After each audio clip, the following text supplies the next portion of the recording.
오늘은 강림절 둘째 주일이기도 한 동시에 성서주일이기도 합니다.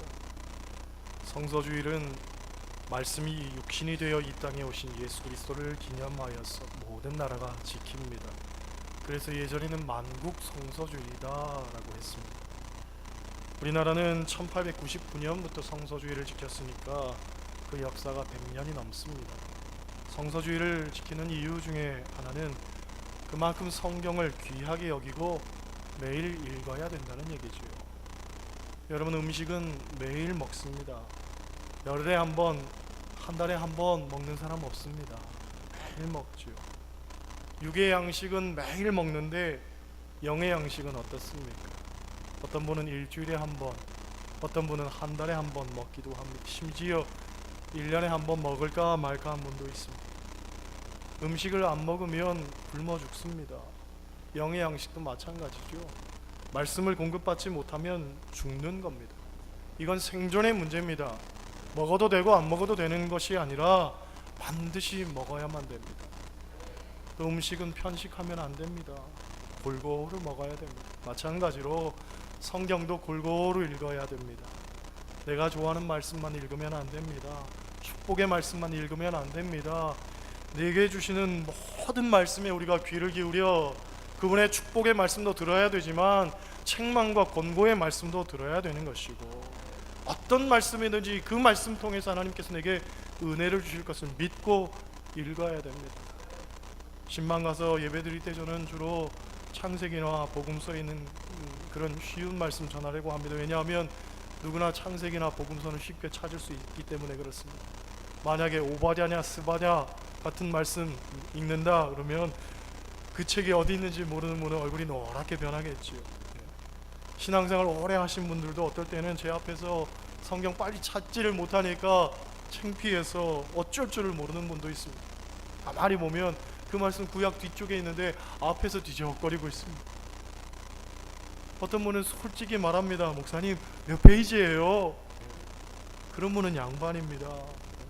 어떤 분은요, 오늘 돋보기를 안 가져와가지고 눈이 침침해서 잘 안 보이네 그러는 분도 있고, 어떤 분은 한참 찾다가도 찾지 못했는데 그냥 찾은 척하고 성경 펼쳐놓고 있는 분도 있습니다. 가만히 보면 성경 두께 보면 제가 다 알거든요. 근데도 찾은 것처럼 찾아놓고 있습니다. 제가 송파에서 개척할 때에 할머니 두 분이 계셨는데 두 분 다 글씨를 모르는 분들이었습니다. 그래서 성경 봅시다 그러면은 찬송가 펴들고 있기도 하고, 어떨 때는 성경도 거꾸로 들고 있는 분도 있어요. 한 장 넘기면은요 또 같이 넘깁니다. 읽고 있는 것처럼 얼마나 당황스럽든지. 새해가 되면 성경 통독 결심하는 분들이 있습니다. 창세기부터 읽다 보면 출애굽기 지나서 레위기에 막힙니다. 그러면 일단 시편으로 넘어가지요. 그런데 시편도 119편 읽다 보면 지루해서 시험 듭니다. 그래서 신약부터 읽는 분이 있습니다. 그러다 보니까 맨날 소선지서는 건너뛰는 거지요. 때문에 다니엘, 호세아, 요엘, 아모스, 오바댜, 요나, 미가, 나움, 하박국, 스바냐, 학개, 스가랴, 말라기, 이런 성경은 도대체 읽지도 않고 보지도 않고 뭔 내용이 있는지도 잘 모릅니다. 십수년 신앙생활에도 생소한 것들이지요. 편식하지 말고 성경도 자꾸 찾고 보는 연습, 골고루 읽는 연습을 해야 된다는 얘기입니다. 송구 영신 예배 때 많은 교회들이 말씀 카드 뽑습니다. 그런데 성경학자들은 그것을 하면 안 된다고 비판하면서 몇 가지 근거를 제시하죠. 첫째로 이것은 성경적인 일이 아니라는 거예요. 왜? 성경의 제비 뽑기는 책임 맡은 일을 가려내는 일에 사용했지 주술적이고 기복적 근거로 도구로 사용한 것이 아니란 얘기입니다. 둘째로 성경은 역사적 배경과 문맥적 상황 속에서 읽어야만 되는데 이런 절차 없이 한 구절만 뽑아서 읽다 보면 상당한 오류를 저지를 가능성이 많다는 거죠. 성경은 부분적으로 해석하는 것이 아니라 전체적인 맥락에서 우리가 이해해야 되는 거예요. 한 구절의 의미가 전체에 따라서 전혀 다른 의미로 바뀔 수도 있다는 것 분명히 경계해야 됩니다. 셋째, 성경은 각 구절들이 모아져서 하나님의 창조와 구원에 대한 이야기를 하고 있는데 한 구절만 뽑는다는 것은 말씀을 해체함으로 말미암아 하나님의 말씀을 욕되게 할 수도 있다는 것. 넷째, 말씀 뽑기는 성경에서 소위 가장 은혜로운 구절을 적어놨기 때문에 우리가 축복의 말씀만 좋아할 우려가 있다는 거예요. 하나님 말씀은 축복뿐만 아니라 권면도, 책망도, 때로는 심판도 이야기할 때가 있는데, 어떤 사람에게는 그 심판과 경계와 책망의 말씀이 더 필요할 때가 있다는 거예요. 그런데 좋아하는 말씀들만 뽑아놓다 보니까 정작 필요한 말씀을 우리가 읽지 못하는 경우가 있다는 거예요. 다섯 번째, 말씀 뽑기는 자칫 교인들을 기복신앙으로 빠뜨릴 위험성을 가진다는 거예요. 신년 운세를 점치는 것과 다를 바 없이 그렇게 해석하는 교인들도 있다는 거예요. 마지막으로 말씀 카드를 통해서 떠먹여주는 일은, 이것은 수동적이고 피동적인 교인을 양산할 우려가 있다. 그러므로 내게 주시는 말씀, 이것은 내가 찾아야 된다는 거죠. 내가 말씀을 읽으면서 하나님께서 나의 영안을 열어주실 때에 내 마음에 부딪히는 말씀, 그 말씀을 붙들어야 된다는 것이고, 또는 설교를 통해서 특별히 감동받은 말씀, 그 말씀 붙들고 사는 것이 필요하다는 거예요. 아무튼 여러분, 성경을 자꾸 읽어야 됩니다. 그리고 내게 주시는 말씀을 나 스스로 찾아내야 됩니다. 성경은 총 몇 장이냐? 1189장입니다. 그래서 매일 구약 2장, 신약 1장 이렇게 3장씩 읽으면 1년에 한 번 통독할 수 있습니다. 어떤 분은 성경을 쓰는 분도 있습니다. 중국에서 문화혁명이 일어났을 때 기독교가 박해를 받았는데, 그때는 모여서 예배를 드릴 수도 없었고 성경을 읽는 것도 어려운 일이라 많은 그리스도인들이 자기 신앙을 지키는 한 방편으로 성경을 썼다고 하죠. 이슬람 교도들은 일생 동안 한 번은 코란을 자기 소문으로 쓴 사람만이 진짜 이슬람인이다, 그렇게 이야기한다고 합니다. 우리가 성경을 쓰지는 못해도 성경을 매일 읽어야 되는 것은 그리스도인으로서 자명한 일입니다. 성경을 읽는 것도 방법이 있습니다. 첫째로 기도하는 마음으로 읽어야 됩니다. 따라하시겠어요? 기도하는 마음으로 읽자. 성경은 소설책이 아닙니다. 재미로 보는 책이 아닙니다. 또 성경은 신문도 아닙니다. 정보를 얻으려고 읽는 것도 아닙니다. 성경은 하나님 말씀입니다. 그리고 그 하나님 말씀은 오늘도 나를 향해서 외치는 말씀입니다. 그러므로 기도하는 마음으로 하나님께서 나에게 어떤 뜻을 갖고 계시는지, 어떤 계획을 갖고 계시는지 읽어야 됩니다. 둘째, 순종하는 마음으로 읽어야 됩니다. 따라하시겠어요? 순종하는 마음으로 읽자. 성경 속에서 하나님 뜻을 발견했으면 하나라도 내가 실천하며 순종하며 산다, 그 마음으로 읽어야 됩니다. 하나님이 정말 내게 요구하시는 것이 무엇인지, 아직 내가 순종하지 못하는 것은 무엇인지 분명히 깨달아야 됩니다. 종교개혁자 칼빈은 말씀이 가라는 데까지 가고 말씀이 서라고 하는 곳에서 내가 서겠다, 그런 이야기를 했습니다. 말씀대로 살겠다는 얘기죠. 수없이 말씀을 들으면서도 변화되지 못하는 그리스도인들이 얼마나 많습니까? 말씀은 말씀이고 내 삶은 내 삶이다. 아닙니다. 말씀대로 사는 순종하는 여러분 되시기를 소원합니다. 셋째, 감사하는 마음으로 읽어야 됩니다. 따라하시겠어요? 감사하는 마음으로 읽자. 네, 성경에는 가장 귀한 진리가 있습니다. 그 진리 중에 백미는 구원의 도 아닙니까? 세상에서는 윤리를 이야기하고 철학을 이야기하고 성화된 삶을 이야기하지만 우리는 아닙니다. 저 천국을 소유한 백성으로 살아가는 그 길이 성경에 나와 있습니다. 우리는 성경을 읽으면서 구원을 얻을 수 있고 천국을 소유할 수 있단 말이지요. 얼마나 감사한 일입니까?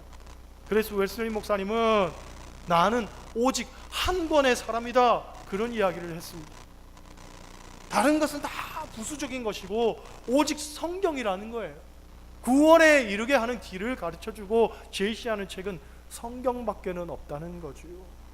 그러니 여러분, 성경을 가깝게 하고 성경을 날마다 상고하고 묵상하시기를 소원합니다. 오늘 본문은 시편 119편입니다. 119편이 유명한 것은 두 가지 때문이죠. 하나는 성경에서 가장 긴 장으로 유명하고, 또 다른 하나는 말씀의 은혜를 특별히 강조하는 장으로 유명합니다.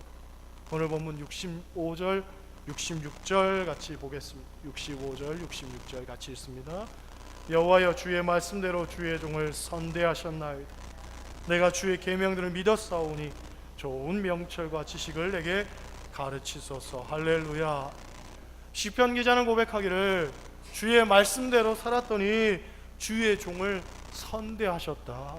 곧 내가 잘 되더라, 복 받았다, 형통하더라 하고 이야기합니다. 여러분, 하나님 말씀대로 사는 사람은 반드시 잘 되는 축복이 있는 줄로 믿습니다. 할렐루야. 그런데 생각보다 많은 분들이 그런 지식적 동의와 실천적 삶에 상당한 괴리가 있습니다. 무슨 말이냐면 말씀대로 살면 잘 되지, 형통하지, 축복받지. 그건 교회에서나 하는 얘기고 정작 삶 속에서는 말씀과 거리가 먼 삶을 산단 말이죠. 왜? 말씀대로 살면 손해볼 것 같고 비웃음 당할 것 같고 남들보다 뒤처질 것 같고 세상에서 사람들이 나에게 손가락질할 것 같으니까 정작 그렇게 살지를 못하는 거죠. 언젠가 그런 이야기를 드린 적이 있습니다. 전에 우리 교회 음향 설치해 주신 분이 서울에 세운상가 갔는데 마침 교회 이름 써붙여 놓은 그런 간판이 있길래 들어갔더니 어느 교회 장로님이라는 거죠. 그래서 장로님이라니까 믿고 거래를 했는데 나중에 보니까 겉만 새 것이었고 안에는 중고 부품 갖다 끼워 놓은 그런 물건이었습니다. 그래서 따져 물었지, 아니 장로님이란 분이 어떻게 그럴 수 있습니까? 하고 뭐라 그랬더니 아니 장로도 먹고 살아야지요 하더라는 거예요.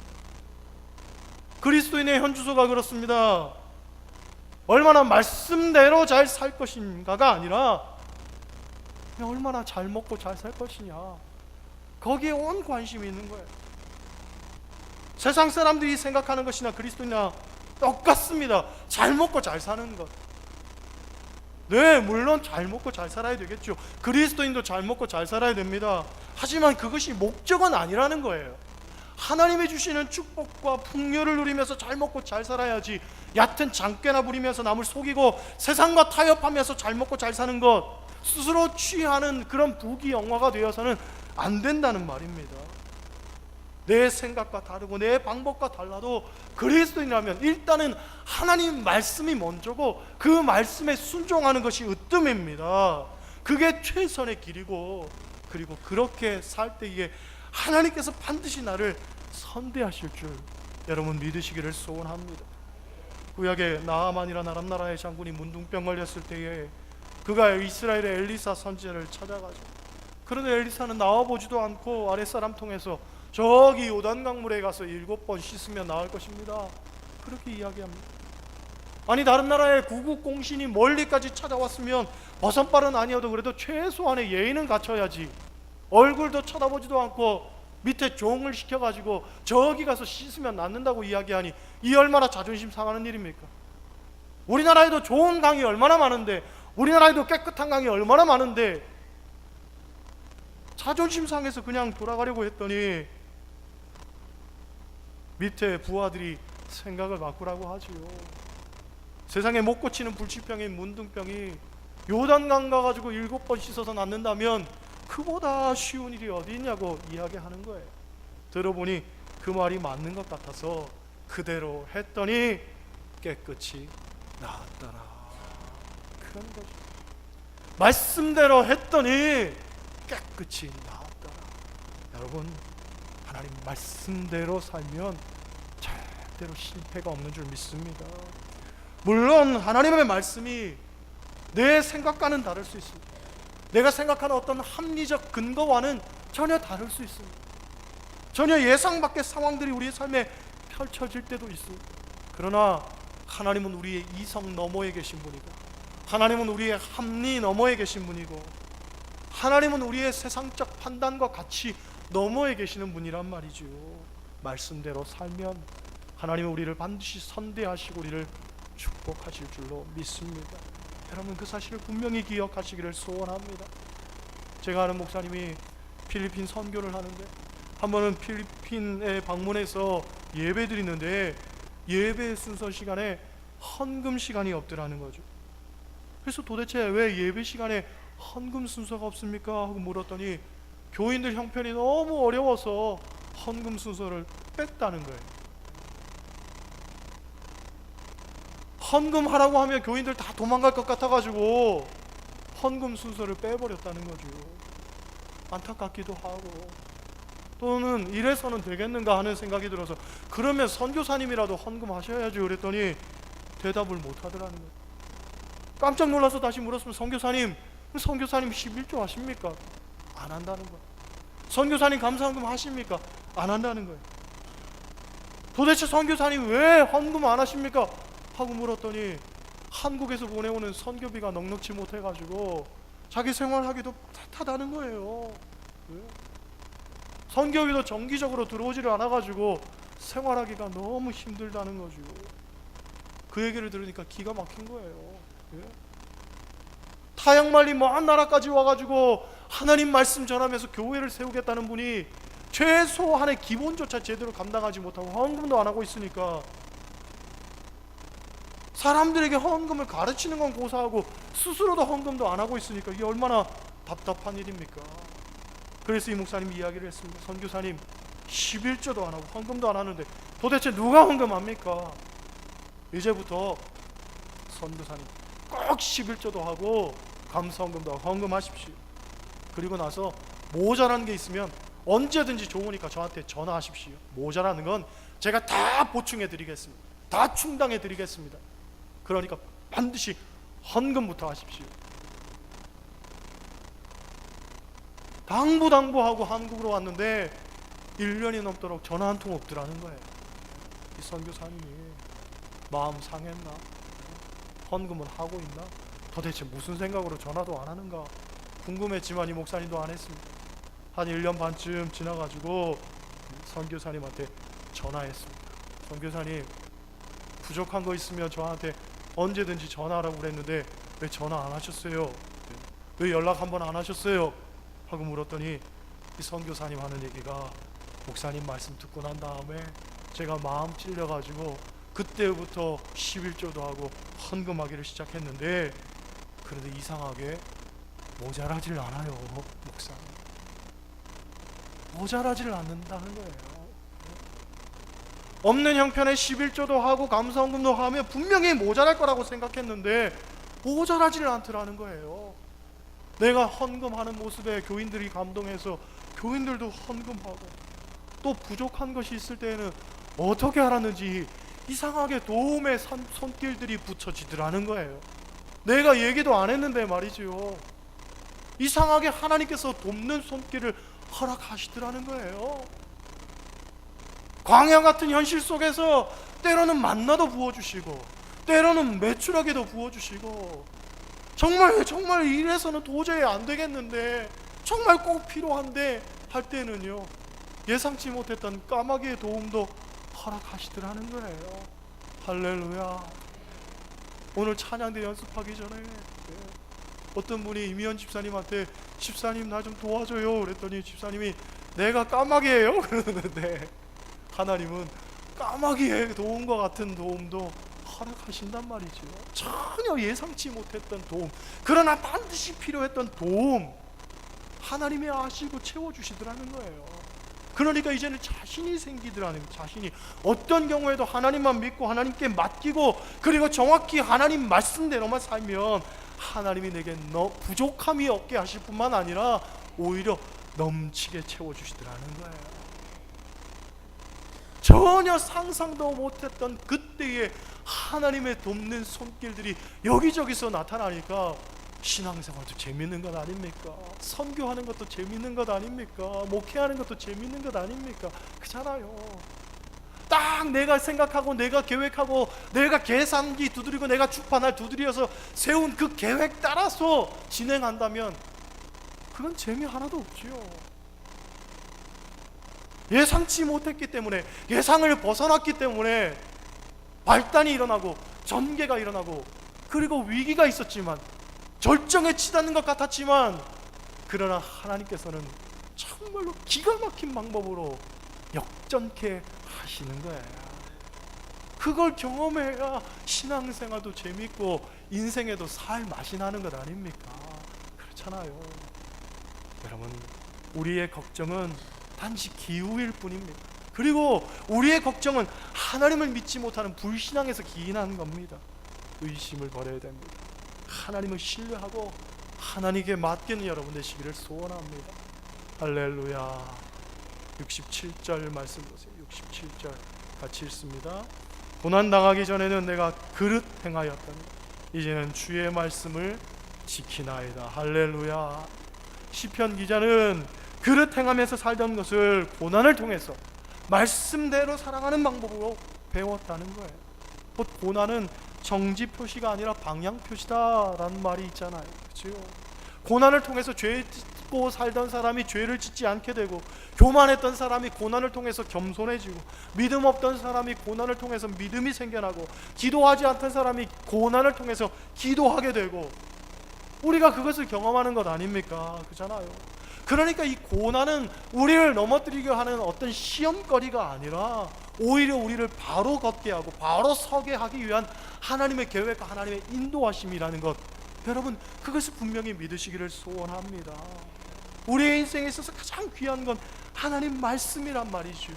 그 말씀만 붙들고 살면 어떤 고난이 찾아온다 할지라도 분명히 하나님의 뜻과 하나님의 계획을 깨닫고 하나님께서 원하시는 방향대로 우리가 살게 된단 말이죠. 여러분, 하나님 말씀은 어떻게 들어옵니까?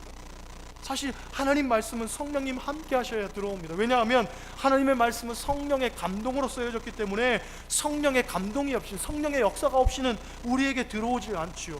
그러니까 말씀과 성령은 늘 함께 합니다. 그런데 그것만 가지고는 안 되더라는 거예요. 여기에 하나 더 필요한 게 있는데 그게 바로 고난입니다. 고난이 없으면 이 귀한 말씀이 내게 들어오지를 않아요. 인간의 본성이 그렇더라는 거예요. 타락한 인간의 본성은 고난이 있을 때에 말씀이 들어오는 거예요. 성령께서 아무리 내적으로 역사하시고 우리에게 말씀하셔도 우리가 귀를 닫아놓고 있는데 어떡합니까? 그러니 고난이 내 삶에 찾아와서 내 귀를 막고 있는 것들을 뚫어줘야 되는 거예요. 열어줘야 되는 거예요. 말씀이 들리게 만들어줘야 되는 거예요. 이스라엘 백성들을 보세요. 이스라엘 백성들은 말씀을 선포하던 선지자, 예언자들, 그들 삶에 참 많이 갖고 있었습니다.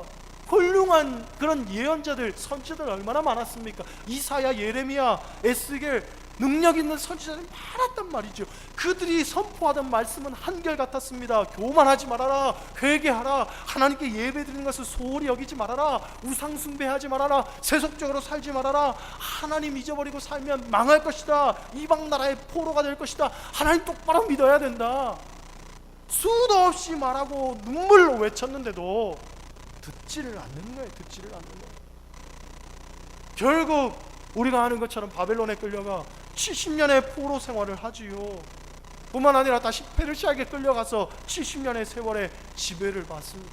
그 사이 예루살렘 성전 다 무너지고 자기들이 살던 삶의 터전도 다 회파되고 엄청난 박해와 고난을 겪게 되죠. 그제서야 비로소 이스라엘이 뉘우치기 시작하는 거예요. 회개하게 되는 거예요. 느헤미야를 중심으로 예루살렘 성전이 회복되고, 가서 그 무너진 성전을 고치고 나서 에스라가 수문 앞에 광장에서 하나님 말씀을 읽지요. 그 말씀을 읽을 때 이스라엘 백성들이 아멘 아멘 하면서 울었다고 합니다. 선지자들이 그렇게 말씀을 외쳐도 전혀 귀를 기울이지 않던 이스라엘 백성들이 140년의 고난을 겪고 난 다음에서야 비로소 하나님 말씀 앞에 엎드려지고 회개하고 아멘 한 거지요. 고난이 찾아오니까 비로소 알게 되는 거예요. 베드로도 보세요. 고난이 없던 베드로는 세상 무서울 것 없던 사람이었습니다. 그 자신감 때문에 다른 사람을 얼마나 우습게 여기고 업신여겼는지 모릅니다.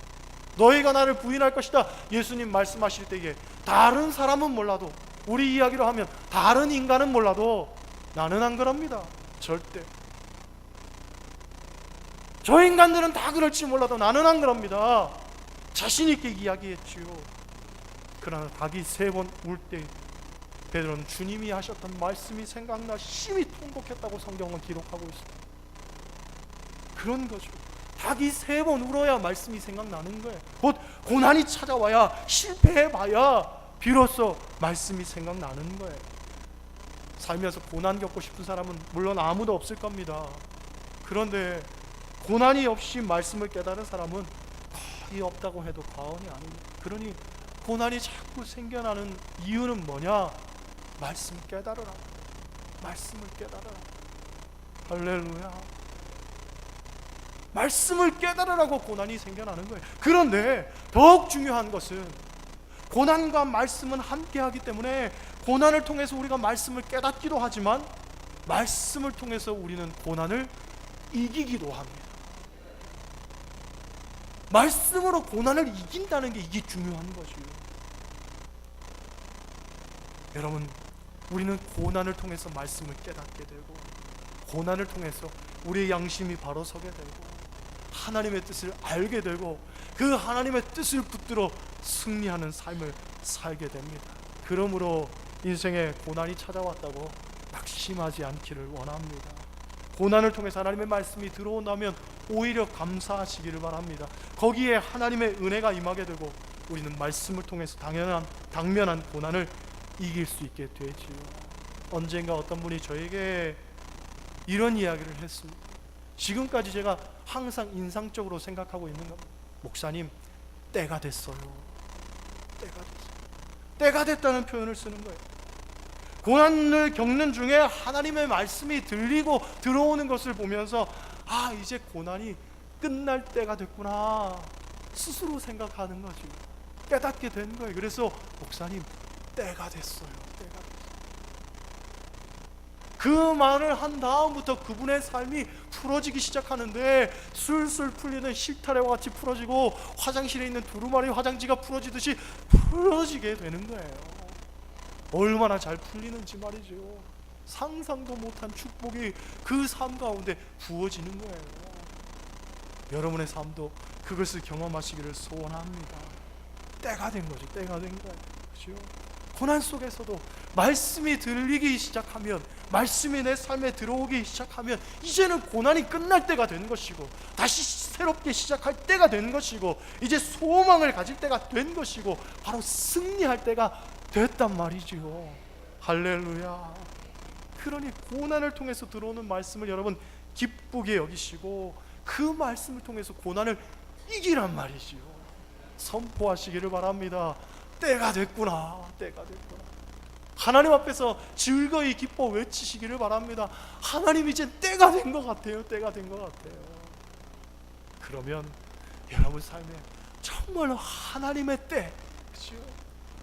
지금까지 내가 겪었던 때는 지리하게 나의 삶을 괴롭히던 고난의 때였지만 주님, 때가 된 것 같아요.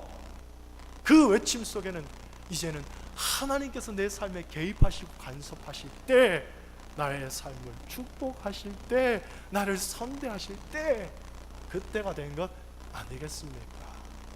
할렐루야. 세상적인 생각과 세상적인 방법과 세상적 타협으로 지금까지 아둥바둥 살았지만 뭐 하나 이뤄놓은 게 뭐 있습니까?